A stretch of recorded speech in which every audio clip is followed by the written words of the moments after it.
Flordelis came from the poorest and most dangerous neighborhoods in Brazil, but she transformed into one of the country's most influential women. She became a singer, a wealthy pastor, overseeing 6 large churches, and a politician. Before all of this, she was known for adopting almost 51 children, many of whom were homeless or orphans, earning her the title the Mother of the Nation. She adopted her future husband, Anderson do Carmo, when he was 14 and married him 7 years later. They enjoyed a happy life together. Unfortunately, the tragic ending of their relationship was unimaginable to everyone. What exactly happened? Watch the full video to find out. Don't forget to like the video, subscribe to the channel, and hit the bell icon to get notified as I upload a new video. Let's go on. Flordelis was born on February 5, 1961 in Brazil. Her father was an artist and musician, and her mother ran a daycare taking care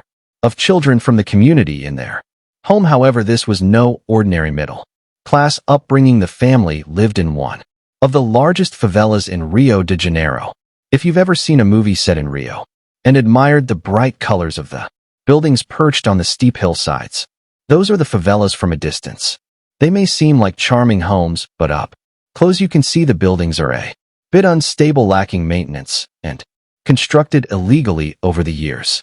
These slums are where the poorest of the poor live, often surviving on just a few dollars a day. When Flordelis was a young child, her father, Francisco dos Santos, introduced her to the Assemblies of God, a powerful church organization worldwide.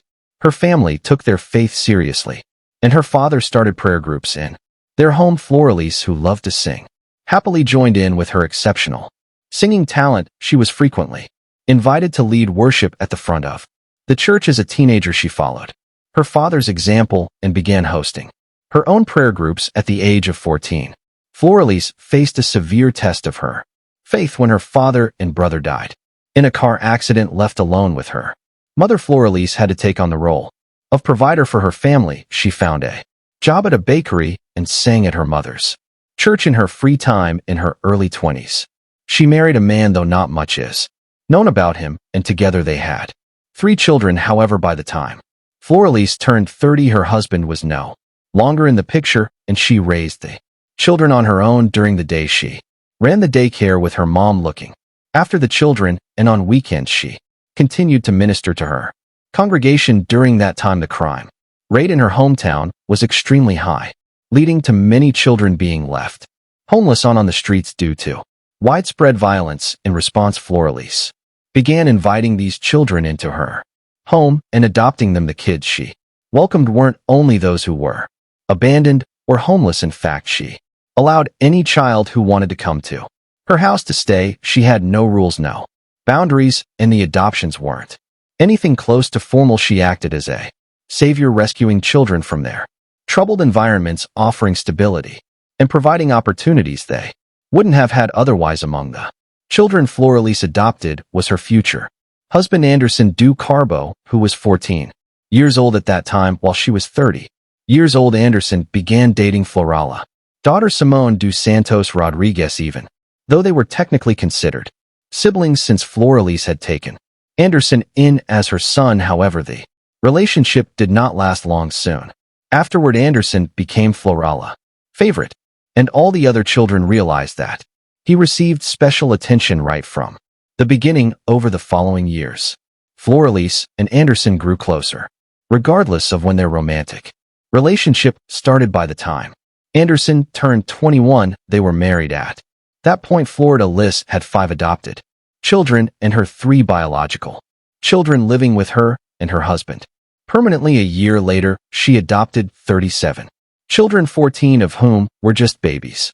These children were all victims of a recent attack where corrupt officers killed their parents and caregivers, leaving them with no way to survive. News then spread about her being a mother to 45 children in total, which authorities didn't take lightly, so she was called to court because none of her adoptions were done legally. However, after holding a press conference where she explained her mission to save kids from the streets in death, she became a hero. This helped her gain international recognition. By now, Flordelis had adopted a few more children, making her a mother to 55 kids. The praise and support for her continued, and Two businessmen provided a fully furnished home on the western side of Rio where she could live with all the children. The home even had a large garage that Flordelis and Anderson decided to turn into a new church. The earnings from their endeavors allowed them to purchase their own large church, where they led a congregation of over 4,500 followers. Flordelis' singing played a significant role in touching the hearts and wallets of her followers. In 1998, she released her first studio album, titled Flordelis, but it didn't perform very well. However, her life took a turn when she appeared on the Planet Shisha show, one of Brazil's most popular TV talk shows. Flordelis attended the taping with many of her children, and from that moment she was referred to as the mother of the nation. After the show, numerous television programs, politicians, and wealthy supporters approached her. They all wanted to be seen alongside the mother of the nation. One of Flordelis' biggest fans was a well-known filmmaker.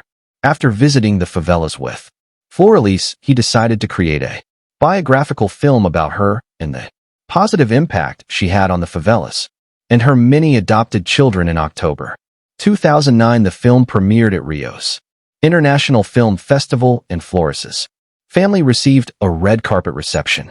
However, similar to her album, the film didn't do well commercially. Still, it led Flordelis to secure a record deal with one of Brazil's top gospel labels, MK Music. Over the next decade, she released 5 albums filled with songs of redemption and praise. These albums were much more successful than her initial release, and her songs continue to be